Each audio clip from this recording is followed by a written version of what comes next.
Redmi 7 এই ফোনটা NV data কর্পোরেটেড, এটা কোনোভাবে রিমুভ হচ্ছে না।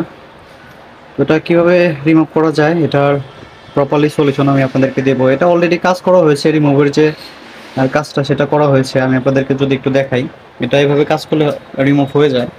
তো এখানে দেখতে পাচ্ছেন এটা হচ্ছে আমাদের প্রসেসর সিপিইউ।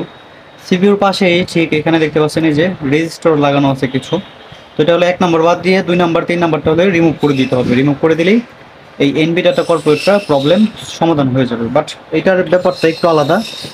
এটা রিমুভ করা হয়েছে, তারপরেও কোনোভাবেই এটা আপনার যাচ্ছে না এনভি ডাটা কর্পোরেটটা। তো এখানে যে প্রবলেমটা হয়েছে সেটা চলুন আপনাদেরকে একটু দেখাই।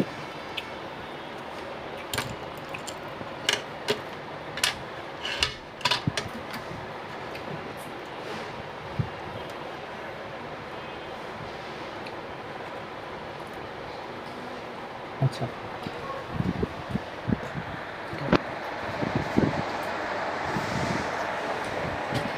জুম করে দেখেন, এখানে দেখতে পাচ্ছেন এই যে রিস্টোর যেটা 1 নাম্বার, এখানে কোনো কিছু লাগানো নাই, যে এটার কথা বাদ, তাহলে 2 নাম্বার 3 নাম্বারটা হলে রিমুভ করার কথা। তো এখানে যেটা করা হয়েছে এইটাও রিমুভ করা হয়েছে, আর এখানে জাম্পারিং করা হয়েছে। তো মূলত এই কারণে আমাদের প্রবলেমটা হচ্ছে। তো এখানে যে সেম মানের যে রিস্টোরটা সেটা আমাদের লাগাতে হবে, সেটা না হলে এখানে এই এনভি ডাটা কর্পোরেট এটা কোনোভাবে যাবে না। ঠিক আছে, তো এখানে কিভাবে বুঝবো এখানে কত মানের রেজিস্ট্রেশন লাগানো ছিল? ঠিক আছে, এটাই চলেন আজকে আপনাদেরকে দেখাই।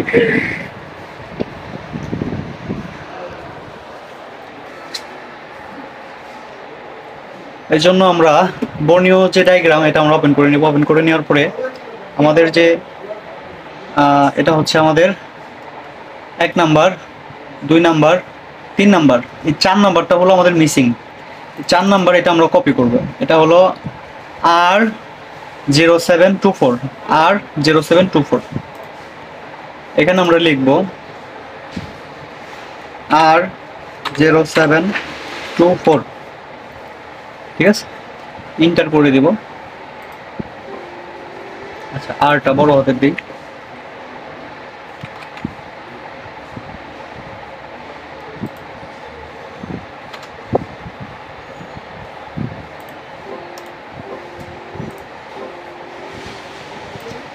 আচ্ছা, এই যে দেখতে পাচ্ছেন আমাদের রেজিস্টারটা, এখানে হলো 2.2 কের একটা রেজিস্টার লাগবে আমাদের, তাহলে আমাদের প্রবলেমটা সলভ হয়ে যাবে। আমরা অলরেডি একটা 2.2 কের রেজিস্টার ম্যানেজ করে নিয়েছি, চলুন আপনাদেরকে দেখাই।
তো এই মুহূর্তে আমরা ফোনটা অন করে দেখব যে আমাদের এনবি ডাটা কর্পোরেটর চলে গেছে কিনা।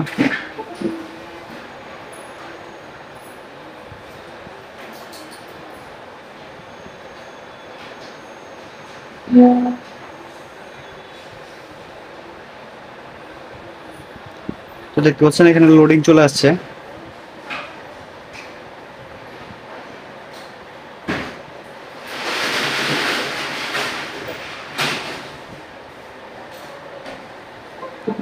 দেখেন আমাদের কাজটা কিন্তু সাকসেস হয়ে গেছে। তো ভিডিওটা যদি সবার ভালো লাগে অবশ্যই লাইক কমেন্ট শেয়ার করে পাশে থাকবেন আর কমেন্ট করে আপনাদের মতামত জানাবেন।